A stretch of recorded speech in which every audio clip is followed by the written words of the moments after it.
Hi students, मैं Lalit Kumar Lalit academy में आप सभी का स्वागत करता हूं।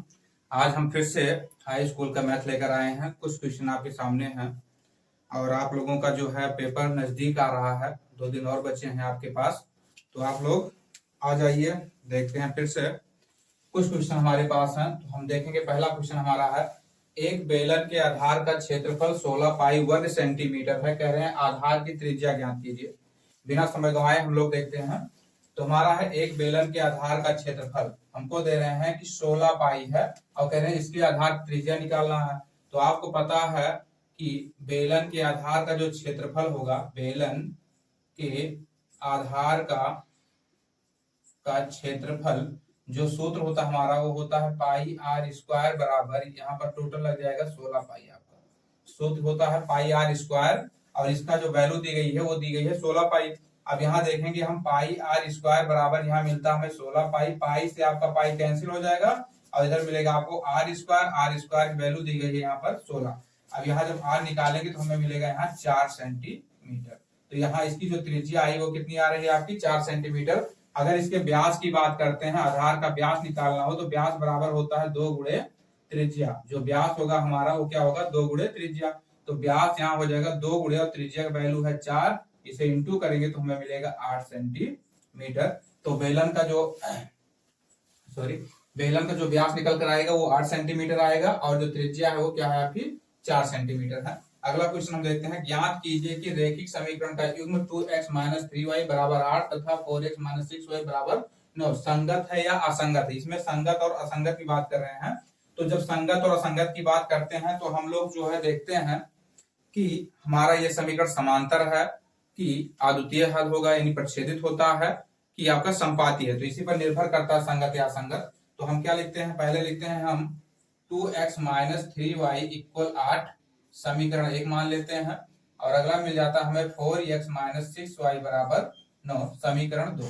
तो हम यहाँ लिखते हैं कि समीकरण 1 व 2 की तुलना a1x plus b1y equal c1 तथा a2x plus b2y equal c2 से करने पर, आप क्या कीजिए, तुलना कर दीजिए से करने पर। तो हम यहाँ देखते हैं जो समीकरण लिखा है हमारा, यहाँ पर थोड़ा सा देख लेते हैं। जो हमें लिखा है 2x - 3y = 8, तो इस समीकरण का जो हम तुलना करेंगे वो तुलना करेंगे a1x और आपका b1y इक्वल c1 से। तो यहाँ पर देखते हैं a1 के स्थान पर 2 लिखा है और b1 के स्थान पर अगर हम देखें तो -3 लिखा है और c1 की वैल्यू जो दी गई है वो कितनी है आपकी, 8 है। तो यहाँ हम लिख सकते हैं कि a1 की जो वैल्यू दी गई हमारी, यहाँ लिखेंगे हम a1 इक्वल हमारा जो दिया गया है वो 2 है, b1 इक्वल जो दिया गया है -3 है और c1 इक्वल जो दिया गया है 8। इतना है। अब बात आती है a2 की वैल्यू कितनी दी गई है और b2 की वैल्यू क्या है आपका और c2 की वैल्यू क्या है। यहाँ देखते हैं, जब हम क्या करेंगे सेकंड समीकरण का तुलना, यानी कि 4x - 6y = 9, जब सेकंड समीकरण की तुलना हम किससे करेंगे, a2x plus b2y equal c2 से करेंगे। तो यहाँ a2 के स्थान पर 4 लिखा है और b2 के स्थान पर अगर देखते हैं तो 6 लिखा है और c2 के स्थान पर 9 लिखा है यहाँ पर। तो हम क्या लिखते हैं, a2 की वैल्यू जो दी गई हमारी 4 दी गई, हम 4 लिखेंगे, b2 की वैल्यू -6 है, -6 लिखेंगे और c2 की वैल्यू 9 है। अब इसकी जो तुलना होगी हमारी, अनुपात में हम रेशियो देखते हैं। अनुपात में जब हम रेशियो देखते हैं तो हमारा मिलता है a1/a2। तो a1 का मान हमारे पास है 2 और a2 का मान हमारे पास है 4। जब इसे डिवाइड करेंगे तो हमें मिलेगा 1/2, क्योंकि 2 1 2 2 2 4 यानी 1/2 आएगा आपका। और हम देखते हैं b1/b2। तो b1 की वैल्यू जो दी गई है -3 और b2 की वैल्यू दी गई है 6। तो 3 1 के 3, 3 दूनी 6, आपका 1/2 ये भी हो जाएगा। और जब हम देखते हैं c1/c2 की, तो c1 का मान हमारे पास 8 है और c2 का मान हमारे पास 9 है।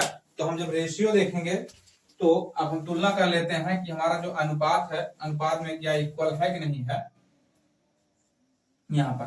तो यहाँ देखिए आप a1/a2 और b1/b2 की जो वैल्यू दी गई है ये समान है, यहाँ 1/2 और यहाँ 1/2, तो आप कह सकते हैं A1/A2 इक्वल B1/B2। लेकिन हम देखते हैं C1/C2 की वैल्यू जो है इसके बराबर 1/2 बराबर नहीं है। क्यों? क्योंकि यहाँ 8/9 है, तो नॉट इक्वल आपका C1/C2। जब ये सिस्टम आपका आता है, जब ये चीज आ जाएगी तो आप कहेंगे कि ये क्या है, आपका समांतर है, यानी जो युग्म समीकरण युग्म है या रैखिक समीकरण का जो युग्म है वो क्या है, आपके समांतर है। और जब समांतर होते हैं वो असंगत होते हैं। तो आप यहां लिखेंगे कि रैखिक समीकरण रैखिक समीकरण के युग्म समांतर हैं, इसलिए ये असंगत है। तो इसका जो आंसर आपका आएगा वो क्या होगा, असंगत। तो इसमें पूछ रहा था कि संगत है या असंगत है, तो इसमें क्या हो जाएगा, आपका असंगत हो जाएगा। क्यों? क्योंकि आपका A1/A2 और B1/B2 आपस में बराबर है, लेकिन C1/C2 इक्वल नहीं है, इसलिए क्या होगा, असंगत होगा। अगले क्वेश्चन पर बढ़ते हैं कि बिंदु 7 और 13 की x अक्ष से दूरी क्या होगी। तो आपको पता है कि ग्राफ अगर हम बनाते हैं तो हमें पूछ रहे हैं कि x अक्ष से दूरी क्या है। तो ये हमारा होता है मूल बिंदु और ये होता है y अक्ष, और आपका ये हो जाएगा x अक्ष, इधर हो जाएगा आपका x अक्ष। हम इधर जाएंगे तो हम x अक्ष की ओर जाएंगे, जैसे इधर चलते हैं तो हम x अक्ष की ओर चलते हैं, और इधर चलते हैं तो हम y अक्ष की ओर चलते हैं। जैसे मान लीजिए 13 आपका है y अक्ष पर। अब देखिए ये वाली जो वैल्यू आपकी है वो x है और ये वाली जो वैल्यू है y है। x को हम भुज कहते हैं, y को कोण कहते हैं। x अक्ष को हम क्या कहेंगे, भुज कहेंगे, और y को हम कोण कहते हैं।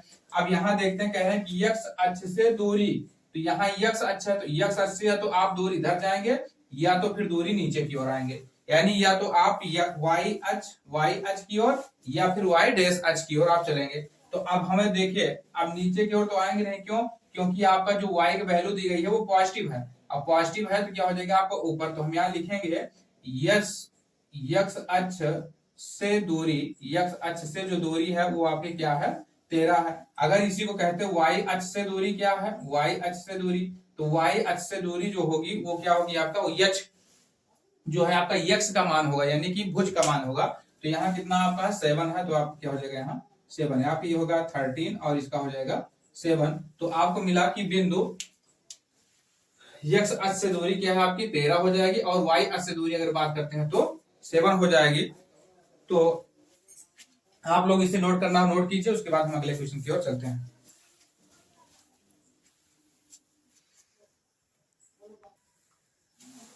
अगला क्वेश्चन हमारा है कि x tan 45 अंश बराबर sec 60 अंश इंटू cos 60 अंश का 60 अंश, तो x का मान ज्ञात कीजिए। कह रहे हैं कि x tan 45 अंश बराबर sec 60 अंश और cos 60 अंश है, तो x का मान ज्ञात करना है आपको। तो हम यहाँ देखते हैं कि हमारा जो x और tan 45 की जो वैल्यू हुई हमारी है यहाँ पर tan 45 equal sec 60 degree into cos 60 degree. तो यहाँ देखते हैं जो tan 45 की वैल्यू हमारी 1 होती है, और sec 60 अंश की जो वैल्यू होती है वो 2 होती है, और cos 60 अंश की वैल्यू जो होती है वो 1/2 होती है। 2 से 2 जब कैंसिल हो जाएगा, अब x को 1 से गुणा कर दीजिए, x हो जाएगा, और 2 1 2 2 1 2। अब यहाँ 1 बचा और यहाँ 1 का 1 से गुणा करेंगे तो हो जाएगा हमारा 1, अर्थात हम कह सकते हैं x की जो वैल्यू हमारी आएगी वो कितनी आएगी, 1 आएगी। तो आपका है x 45, तो आपको पता है x 45 जो आपका tan 45 है, तो tan 45 की जो वैल्यू होती है वो सदैव क्या होती है, 1 होती है। cot 45 की वैल्यू भी क्या होती है आपकी, 1 होती है। तो यहाँ देखते हैं, अगला क्वेश्चन हमारा है कि प्रतिस्थापन विधि द्वारा हल कीजिए, कह रहे हैं। तो इसको क्या करना, प्रतिस्थापन विधि से हल करना। प्रतिस्थापन का मतलब हुआ किसी की वैल्यू जो है किसी के स्थान पर पुट करना, यानी रखना। आप यहाँ देखेंगे हम कि यहाँ दिया गया है x माइनस वाई बराबर 2, तो इसको जब हल करते हैं हम तो x बराबर हमें मिल जाएगा 2 प्लस वाई। तो हम क्या करते हैं कि यहाँ पर हम x की वैल्यू रोक देते हैं, तो यह हो जाएगा समीकरण 1। अब इसे हम मान लीजिए, हम मान लेते हैं समीकरण 2। अब यहाँ लिखेंगे कि x का मान समीकरण 2 में रखने पर आप समीकरण 2 में रख दीजिए। समीकरण 2 आपका ये है, तो आपके पास जो है 4x प्लस 7y बराबर 30 इतना है। अब x का मान जब यहाँ रखेंगे हम तो हो जाएगा 4 ब्रैकेट में हो जाएगा 2 प्लस y और प्लस यहाँ आपका 7y है, 7y बराबर हो जाएगा 30। अब 2 से जब 4 को गुणा करेंगे हो जाएगा 8 प्लस y प्लस, आप देखिए यहाँ पर और ध्यान देना है कि जब ब्रैकेट के बाहर कोई संख्या दी गई है तो उसका दोनों ब्रैकेट में जितनी संख्या है सब में गुणा होगी। 4 को 2 से गुणा करेंगे 8 और 4 को y से गुणा करेंगे तो हो जाएगा 4y प्लस 7y बराबर 30। आपका इतना हो जाएगा। अब यहाँ देखते हैं हम कि आपका जो यहाँ 8 है ये पॉजिटिव है, उधर जाएगा तो आपका निगेटिव हो जाएगा। और 7y यहाँ, 4y यहाँ मिलाकर हो जाएगा 11y और 30 से हम क्या करेंगे 8 को घटा देंगे। जब 30 से 8 को घटाएंगे तो हमारे पास हो जाएगा y बराबर, जब 30 से हम 8 को घटाएंगे तो y बराबर हमारा हो जाएगा आपका 22। तो हो जाएगा 22/11 और 11 जब काटेंगे तो हमें मिल जाएगा कितना 2। हमें जब काटेंगे तो हमें मिल जाएगा कितना 2। अब y का मान हम क्या करें, y का मान समीकरण 1 में रखने पर आप क्या कीजिए, समीकरण 1 में रख दीजिए। तो समीकरण 1 आपका है x बराबर 2 प्लस y, x बराबर आपका है 2 प्लस y। तो यहाँ x बराबर और यहाँ आगे लिखा है 2 तो 2 लिख लीजिए प्लस y का मान आपका 2 निकला है, आप 2 रख दीजिए और यहाँ जब जोड़ेंगे तो यहाँ मिल जाएगा 2 और 2 ये हो जाएगा 4। अर्थात आप कह सकते हैं x बराबर आपके पास 4 है और y बराबर आपका 2 है। तो हमारा जो प्रतिस्थापन विधि है, प्रतिस्थापन मतलब यही हुआ कि किसी के स्थान पर किसी की वैल्यू पुट करना है हमें, प्रतिस्थापन आपका हो जाएगा, यही विधि कहते हैं। एक आपका होता है विलोपन विधि। विलोपन में क्या होता है, किसी एक पद को आपको हटाना होता है। जैसे आप यहाँ देखेंगे चाहे x को काट दें और चाहे y को काट देते, विलोपन में ये हो जाता है। लेकिन यहाँ पर हमको क्या करना था, प्रतिस्थापन विधि से, तो हमने प्रतिस्थापन विधि से निकाला तो हमें x की वैल्यू 4 मिलती है और y वैल्यू 2 मिलती है। अब यहाँ कह रहे हैं अगले क्वेश्चन में कि एक वृत्त की त्रिज्या 5 सेंटीमीटर है, एक वृत्त की त्रिज्या क्या है 5 सेंटीमीटर है। तो आप जानते हैं जब वृत्त हम बनाएंगे यहाँ पर ऐसा पूरा सर्कल ये आपका हो जाता है, यहाँ पर कोई केंद्र होगा। अब केंद्र से परिधि के बीच की जो दूरी होती है उसी को हम क्या कहते हैं, त्रिज्या। अब यहाँ से और यहाँ के बीच की दूरी जो हो जाएगी वो क्या हो जाएगी हमारी 5 सेंटीमीटर। आप कह रहे हैं तो वृत्त पर समांतर रेखाओं के बीच की दूरी ज्ञात कीजिए। कह रहे हैं वृत्त पर समांतर रेखा, तो आपको पता है समांतर रेखा मतलब ये होता है कि सदैव उन रेखाओं के बीच की दूरी सदैव क्या होनी चाहिए, समान। जैसे ये 2 मार्कर है, दोनों के बीच की दूरी सदैव क्या हो, समान हो, तो इसे हम समांतर कहेंगे। अब जैसे यहाँ समांतर खींचना है तो आप एक रेखा यहाँ खींच दीजिए और एक रेखा आप यहाँ खींच सकते हैं। ये दोनों रेखाएं क्या होंगी, एक दूसरे के समांतर होंगी। अब यहाँ से यहाँ तक इसकी 5 सेंटीमीटर है, ये केंद्र हो जाता है। और यहाँ से फिर यहाँ पर जब लंब डालते हैं तो ये भी आपका क्या हो जाता है, त्रिज्या हो जाती है। तो यहाँ से यहाँ तक भी क्या हो जाएगा आपका 5 सेंटीमीटर और इधर भी 5 सेंटीमीटर। अर्थात आप कह सकते हैं ये क्या हो गया आपका व्यास हो गया। आप ऐसा कह सकते हैं कि 2 समांतर रेखाएं जब खींची जाएंगी वृत्त पर तो क्या होगी, उसके व्यास के बराबर, उन दोनों के बीच की दूरी जो होगी वो क्या होगी, व्यास के बराबर होगी। तो आप यहाँ लिखेंगे, हम लिख सकते हैं कि व्यास बराबर हमारा क्या हो जाएगा 2 गुणे त्रिज्या। आप कह सकते हैं व्यास बराबर हो जाएगा आपका 2 गुणे त्रिज्या।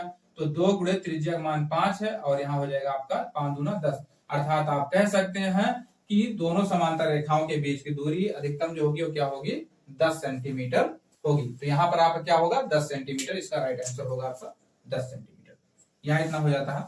अगला क्वेश्चन हम देखते हैं कि चित्र में दिया गया है कि चित्र में AC का मान ज्ञात कीजिए। अब देखिए चित्र में AC निकालना है तो आपको यहाँ देखना है, ये पॉइंट आपको निकालना है, A से लेकर के C तक, कह रहे हैं यहाँ तक आपको निकालना है। अब इसको अगर देखते हैं तो ये समरूप त्रिभुज आपको दिखाई देगा। आपको क्या है, समरूप त्रिभुज। और समरूप की जो शर्त होती है वो कहते हैं, समरूप त्रिभुज की जो शर्त होती है कहते हैं कि भुजाओं का अनुपात यानी रेशियो क्या होना चाहिए, बराबर होना चाहिए। जैसे अब यहाँ पर आपका क्या है, ये भुजा है आपकी, तो इसे हम लिख सकते हैं, आप यहाँ लिख सकते हैं कि AD बटे BD, और यहाँ लिख सकते हैं AE बटे आपका क्या हो जाएगा EC हो जाएगा। और इसी को हम यहाँ पर भी लिख सकते हैं DE बटे BC। अच्छा, और एक चीज ध्यान दीजिए, समरूप तभी होगा जब क्या होंगी, 2 भुजाएं आपस में एक दूसरे के समांतर होंगी। तो यहाँ देखते हैं कि BC और DE क्या है, आपकी समांतर है। यहाँ पर क्या है कि DE समांतर है किसके, BC के। DE समांतर है आपके BC के। जब ये दोनों रेखाएं समांतर हैं तो शेष दोनों भुजाएं जो होंगी उनका अनुपात क्या होगा, बराबर होगा। तो यहाँ पर AD की वैल्यू जो दी गई है वो हमारी दी गई है 3, AD की वैल्यू 3 है और BD की वैल्यू जो दी गई है 6 दी गई है।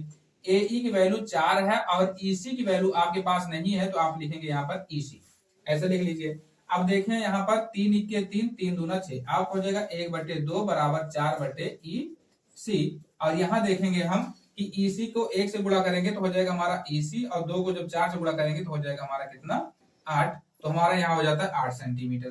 तो हमें ईसी की वैल्यू मिलती है 8 सेंटीमीटर। लेकिन पूछे क्या है, एसी का मान पूछ रहे हैं। यहाँ पर एसी मान पूछ रहे हैं तो हमारा हो जाएगा एसी बराबर एई प्लस ईसी। तो यहाँ देखते हैं एई की वैल्यू जो दी गई है वो क्या है आपका 4 है, और ईसी की वैल्यू जो दी गई है 8 है। दोनों जोड़ेंगे तो क्या हो जाएगा आपका 12 सेंटीमीटर। तो टोटल इसका आंसर जो निकलेगा हमारा कंप्लीटेड वो 12 सेंटीमीटर निकलता है। तो इसका आंसर आया आपका 12 सेंटीमीटर। अगले क्वेश्चन पर हम बढ़ते हैं। तो अगला क्वेश्चन हमारा है कि एबी एक कोई समांतर श्रेणी दी गई है, तो उसमें डी की मान जो दिया गया है वो -4 है, और उसके बाद एन का मान 7 है, और ए एन यानी एनवा पद का वैल्यू जो दी गई है वो क्या है आपका 4 दिया गया है। तो कह रहे हैं कि ए का मान ज्ञान यानी कि प्रथम पद निकालना है। तो आपको मालूम है कि आपका जो फार्मूला है ए बराबर आपका ए एन बराबर जो आपका है a plus n minus 1 into d, यही होता है। अब ए एन की ऑलरेडी वैल्यू दी गई है तो हम यहाँ रख देंगे 4, और यहाँ पर आपका ए का वैल्यू निकालना है, और एन का वैल्यू जो दिया गया है वो 7 है, तो यहाँ हम रख देंगे 7 माइनस 1, और डी का मान -4 है तो यहाँ रखेंगे -4। कितना हो जाएगा 4 बराबर हो जाएगा ए प्लस 7 से 1 घटा देंगे हम तो हमें मिल जाएगा 6, और यहाँ हो जाएगा आपका -4। जब इन दोनों को इंटू करते हैं तो यहाँ हो जाएगा 4 बराबर ए, अब यहाँ हो जाएगा 6 चौक 24 -24, और ये माइनस जो 24 आपका है इधर माइनस में, इधर आएगा तो प्लस में हो जाएगा, तो आपका हो जाएगा 24 इक्वल ए। 24 को 4 में ऐड करेंगे तो हो जाएगा 28, अर्थात आप कह सकते हैं कि हमारा जो प्रथम पद है वो आपका क्या है 28 है। हमारा जो प्रथम पद है वो कितना है आपका 28 है। आप लोग इस क्वेश्चन को नोट करिए, उसके बाद हम अगले क्वेश्चन पढ़ते हैं।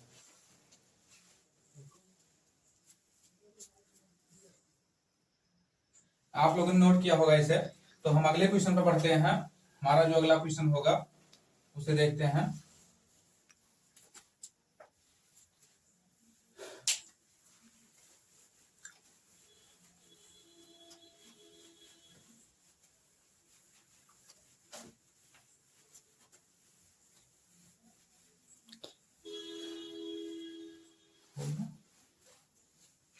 समीकरण ज्ञात कीजिए जिसके मूल 3 और 1/3 है। जिसके मूल क्या है 3 और 1/3 है। तो पहली बात तो द्विघात समीकरण बनाने का सूत्र पता होना चाहिए हमें। तो हमारा जो फार्मूला है सूत्र बनाने का, जो हमारा फार्मूला है वो है x² माइनस शून्य या मूलों का योगफल। जैसे यहाँ मूल लिखा तो यहाँ मूल लेते रहे, मूलों का योगफल x प्लस मूलों का गुणनफल, मूलों का गुणनफल इक्वल आपका 0 हो जाएगा यहाँ पर। तो अब देखते हैं हमारा पास है x² माइनस मूलों का जो है आपका योगफल चाहिए। तो हम क्या हमारे पास दो मूल है, एक 3 है और 1/3 है, दो मूल है हमारे पास।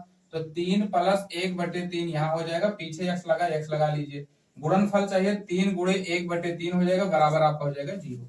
अब यहाँ देखते हैं तो हमारा होता है x² माइनस, इसको हर एक मान करके हम क्या करेंगे क्रॉस मल्टीपल कर देंगे। 3 को 3 से गुणा करेंगे हो जाएगा 3 3 का 9, और 1 का जब 1 से गुणा करेंगे 1 हो जाएगा, और हर का गुणा होगा यहाँ हो जाएगा 3, पीछे x लगा लीजिए। 3 से 3 कैंसिल हो जाएगा, आपका यहाँ बचेगा 1, तो बराबर आप हो जाएगा 0। अब 9 में 1 जोड़ते हैं तो हमारा हो जाता है 9 में 1 जोड़ेंगे 9 1 10 हो जाएगा, 10/3 हमारा होता है, इतना आ जाएगा आपका, और प्लस 1 इक्वल 0। अब देखिए इसका हर एक मान लीजिए, इसको भी आप 3 गुणा करेंगे तो यहाँ हो जाएगा 3x², 1 का 10 से गुणा करेंगे हो जाएगा 10x, और यहाँ पर हर एक मान करके आप जब गुणा करेंगे तो 3 1 3 हो जाएगा, और पूरे का बटा हो जाएगा आपका 3 बराबर 0। अब ये 3 इधर आपका भाग में उधर जाएगा तो गुणा में हो जाएगा, तो यहाँ हो जाएगा 3x² माइनस 10x प्लस 3। अब 3 को 0 से गुणा करेंगे हो जाएगा 0। तो ये आपका बना समीकरण, ये आपका निकल के आता है समीकरण 3x² माइनस 10x प्लस 3 हमारा समीकरण होता है। तो हम अगले क्वेश्चन पर पढ़ते हैं। अगला क्वेश्चन हमारा है कि 3x² minus 12x plus 2m equal 0 के मूल बराबर है। अब इसमें कह रहे हैं कि मूल बराबर है तो m का मान ज्ञात कीजिए। अब आपको दिमाग लगाना तुरंत है कि ये क्वेश्चन आया कहां से है, द्विघात समीकरण से है आपका। और इसमें विशेष ध्यान ये देना है कि जब मूल बराबर कह रहे हैं तो सेवर सी बात है, ये विविक्तर का सूत्र लगाने की बात कर रहे हैं। तो जो विविक्तर होता है हमारा वो होता है, विविक्तर जो होगा वो हमारा होगा d बराबर b² माइनस 4ac। लेकिन बात ये आती है क्या कह रहे हैं मूल बराबर है, अगर मूल बराबर है तो विविक्तर जो d है हमारा वो क्या होगा 0 होगा। मूल बराबर है, इसलिए d का मान शून्य होगा। इसलिए d का मान क्या होगा आपका? शून्य होगा। अर्थात आप कह सकते हैं कि d बराबर 0 और d की वैल्यू दी गई है यहाँ पर b स्क्वायर माइनस 4ac इतना दिया गया है। तो इसका मतलब क्या हुआ आपका? b स्क्वायर माइनस 4ac किसके बराबर होगा? 0 के। अब बात यहाँ पर आती है कि आप इसकी तुलना कैसे करेंगे। तो हम यहाँ देखेंगे 3x square minus 12x plus 2m equal 0 की तुलना ax square plus bx plus c बराबर 0 से करने पर जब हम यहाँ तुलना करेंगे तो हम देखते हैं यहाँ a है और यहाँ पर 3 है। तो इसका मतलब ये हुआ a का मान आपका कितना है? वो 3 है। और यहाँ देखते हैं b है और यहाँ पर माइनस 12 है। चिन्ह को हम ध्यान देंगे विशेष करके, अगर माइनस लगा तो चिन्ह लेना है, पॉजिटिव लगा तो चाहे लीजिए या ना लीजिए कोई मतलब नहीं है। तो यहाँ b का मान जो हमारा दिया गया है वो माइनस 12 है और c का मान जो दिया गया है वो कितना है आपका? 2m है। इतना हो जाएगा। अब लिखेंगे मान रखने पर जब हम मान को प्रतिस्थापित करेंगे इसमें आपका विविक्तर में, हमारे पास है b square minus 4ac equal 0। हमारे पास ये है b square minus 4ac equal 0। तो यहाँ b का मान दिया है माइनस 12, हम यहाँ रखेंगे माइनस 12 का whole square minus 4 into a का मान 3 दिया है और c का मान हमारे पास दिया गया है 2m इक्वल 0। 12 का स्क्वायर करेंगे तो हो जाएगा 144 और माइनस 12 का स्क्वायर करेंगे तब भी 144 होगा, क्योंकि माइनस और माइनस मिलकर के प्लस हो जाएगा आपका। यहाँ देखते हैं 3 चौक 12 और 12 दूना 24, यानी 3 दूनी 6, 6 चौक 24, ये आपका हो जाएगा 24m इक्वल 0। ये माइनस में उधर जाएगा प्लस में, तो 144 इक्वल 24m। अब 24 किधर ले आएंगे हम? तो हो जाएगा 144 बटे 24 इक्वल m। और इसे जब काटेंगे तो 12 दूना 24, 12 पर हम 144, अर्थात आपका क्या हो जाएगा? m बराबर आपका आ जाएगा 12 बटे 2, अर्थात m बराबर क्या हो जाएगा? 12 बटे 2। और 2 से जब इसे डिवाइड करेंगे तो m बराबर आपको मिलेगा कितना? 6। अर्थात हमें जो m की वैल्यू निकालनी थी वो m की वैल्यू कितनी आ गई? 6 आ गई। फिर से ध्यान देना है कि मूल अगर बराबर है तो विविक्तर का मान क्या होगा? शून्य होगा, यानी b square minus 4ac equal 0। और ये जो आपका x स्क्वायर है इसके आगे जो वैल्यू दी गई है वो a का मान है और x का गुणांक जो होगा वो आपका b का है और ये आपका c का होगा। इस तीनों को उठाकर मान आप यहाँ जब रखेंगे तो b के स्थान हमने 12 रखा, 12 कवर करेंगे 144 हो जाएगा माइनस, और यहाँ 4 है 4 रखे हैं, a का मान हमारे पास 3 है तो हमने 3 रखा और c का मान हमारे पास 2m है तो हमने 2m रखा। अब यहाँ 12 का वर्ग हुआ 144 और 4 को 3 से गुणा किया हो गया 12, 12 को 2 से गुणा किया हमने 24। ये आपका इधर माइनस में है, उधर गया तो आपका प्लस में हो गया, तो यहाँ 24 आपका पॉजिटिव है, इधर गुणा में था आपका, क्योंकि m और 24 के बीच में यहाँ जो चिन्ह होगा वो गुणा होगा, ये गुणा में है, इधर आएगा तो भाग में हो जाएगा। जब इसे 12 से काटते हैं तो 12 दूना 24, 12 बटे 144, यानी आपका हो जाएगा 12 बटे 2, 2 से काटेंगे 12 को हो जाएगा आपका 6। तो हमारा जो आंसर आता है m की वैल्यू जो निकल के आती है वो कितनी आती है? 6। आप क्वेश्चन नोट कीजिए, अगले क्वेश्चन बढ़ते हैं। अब हम बढ़ते हैं अगले क्वेश्चन पर। तो आपने इसे नोट किया होगा और जो नोट ना किए हों तो 2 सेकंड लिए हम हट जाते हैं, जल्दी से स्क्रीनशॉट ले लीजिए, उसके बाद हम अगले क्वेश्चन पे पढ़ते हैं। चलिए हम अगला क्वेश्चन देखते हैं, इसे हम साफ कर दें।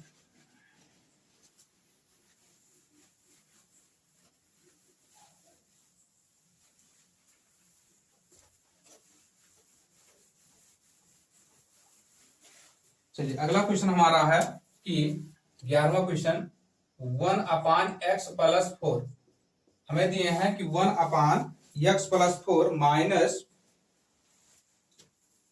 1/x minus 7 x minus 7 equal 11 बटे 30 इतना दिया गया है।